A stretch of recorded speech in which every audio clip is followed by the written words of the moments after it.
I'm Master Corporal Mitchell McNee from Toronto, Ontario. I'm a biomedical electronics technologist posted to Central Medical Equipment Depot in Garrison, Petawawa. Biomedical electronics technologists, or BE techs, install, maintain, and repair the medical, dental, and diagnostic equipment in base clinics and field hospitals and aboard Navy ships.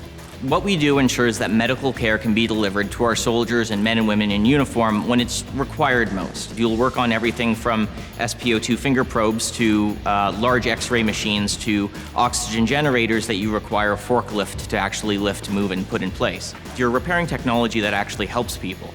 People need this to survive. Whether or not you do a good job repairing a device could make the difference between life or death for someone who needs to use that device for life-sustaining treatment. At home in Canada, BE techs typically work a normal Monday to Friday work week. As key members of the health services team, they ensure the accurate performance of essential medical devices. It's not just the work I do, but the people I work with are probably some of the best I've ever had the chance to work with. And just the people you meet in the military and the work environment I find is pretty great. BE techs are frequently on the road, making regular maintenance visits to all Canadian Armed Forces medical establishments across Canada and overseas. So, for example, if you're deployed overseas in a Role 2 hospital, you'll be responsible to know every single piece of kit inside and out. So if at a mission-critical time it breaks, you have to be the one to be able to fix it immediately if possible.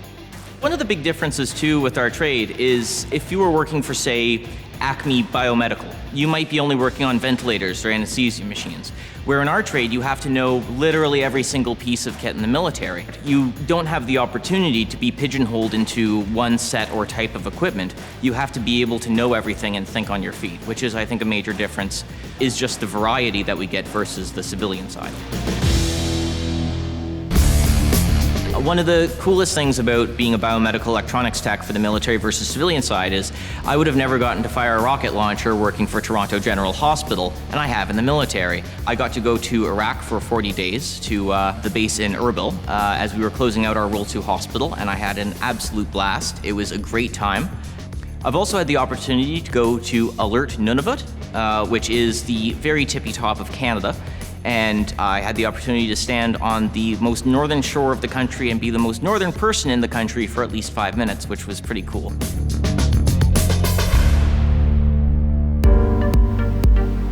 On completion of their military training, biomedical electronics technologists get posted to a Canadian Armed Forces base for a full year of on-the-job training under the supervision of a senior biomedical electronics technologist.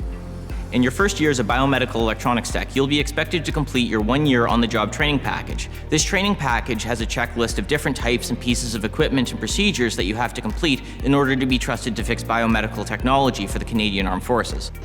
BE techs are considered deployable as soon as they finish their year of on-the-job training, so they can expect to travel wherever there's equipment that needs maintenance or repair. With so many forces members in so many places, and with so many different kinds of equipment in use, they're always going to be challenged to learn new skills. I would say I'm very proud of the work I do, and I quite like the work I do. I think I'm extremely fortunate to have chosen this career when I did, and having joined the military straight after high school and getting college paid for especially was extremely fortunate.